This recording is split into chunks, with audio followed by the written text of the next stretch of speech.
Hello and welcome to the demonstration of my programming paradigms assignment. I've created a text editor in Haskell, the code's over here, and I'm going to run it.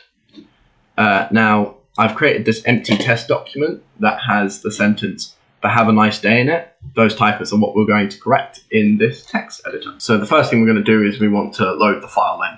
So we're going to let file be equal to, and we're going to tell Haskell, our program, where the file is, so we can know where it is. Then we don't just want the title of the file, we want its contents. So we're going to extract the contents using the inbuilt Haskell file read file the file. Now if we print contents, we got our sentence. Now we want to run our text editor now that we've loaded in this data. We're simply going to let x be equal to starter. Starter is our first function over here. It's what creates our cursor. And we're going to input the data contents. Now if we look at x, we have the same sentence, but we now have our cursor, which is made of quotation marks.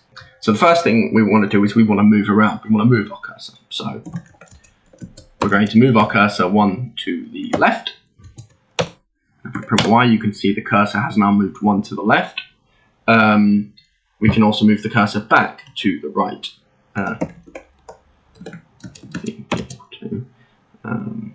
Move cursor right. And if we print C, we see we have returned the cursor to normal. We can also set the cursor to the front left because we want to get rid of that B beforehand.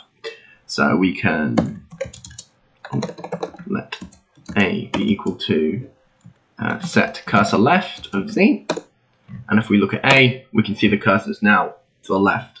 We're going to use the delete command now to delete that B, so let B be equal to delete. The delete command and the backspace command are down here. Delete A, and if we print B, we can see we've removed that nasty B from the front. So now we want to jump back to the end to get rid of that greater than sign. So we simply let's see, be equal to set the cursor to the right instead of the left of B. Print B. We print C, and we can see the cursor has moved to the end. So instead of using delete this time, we're going to use backspace. That will delete the character to the left of the cursor. Backspace of C.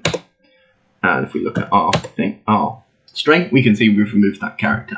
So we can move the cursor, we can delete, and we can backspace. Let's add some text. So how we add some text is we're going to say let E be equal to add text. And we're going to add something nice to the end of this sentence. Exclamation mark and a lovely evening too. So we can add a single character or a whole sentence like this.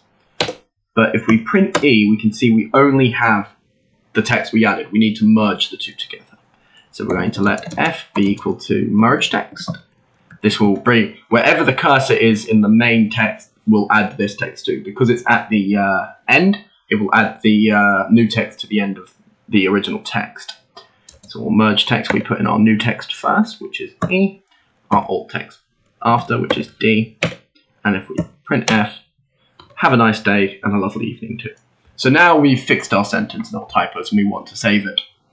But we can't because this cursor doesn't like being saved to a text document because it's a complex structure in Haskell. So we have to simplify.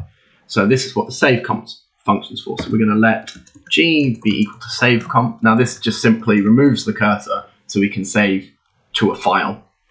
Save comp of F. So if we now print G, you can see we have the perfect clean string without the cursor. So now we just want to write this to a file. Sorry, I can't remember if it was capital or not. Let's write file, file to file, G.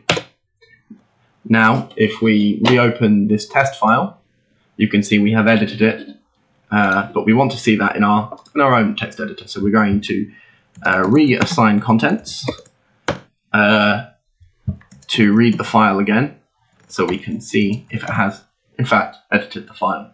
So if we print contents, we can see we have changed it. So this has demonstrated how my editor can move the cursor forward, back, and skip the whole length of the string, backspace and delete, and add in new text of single characters or entire strings. I hope you've enjoyed, and I hope this demonstrates to you what my text editor can do. Thank you.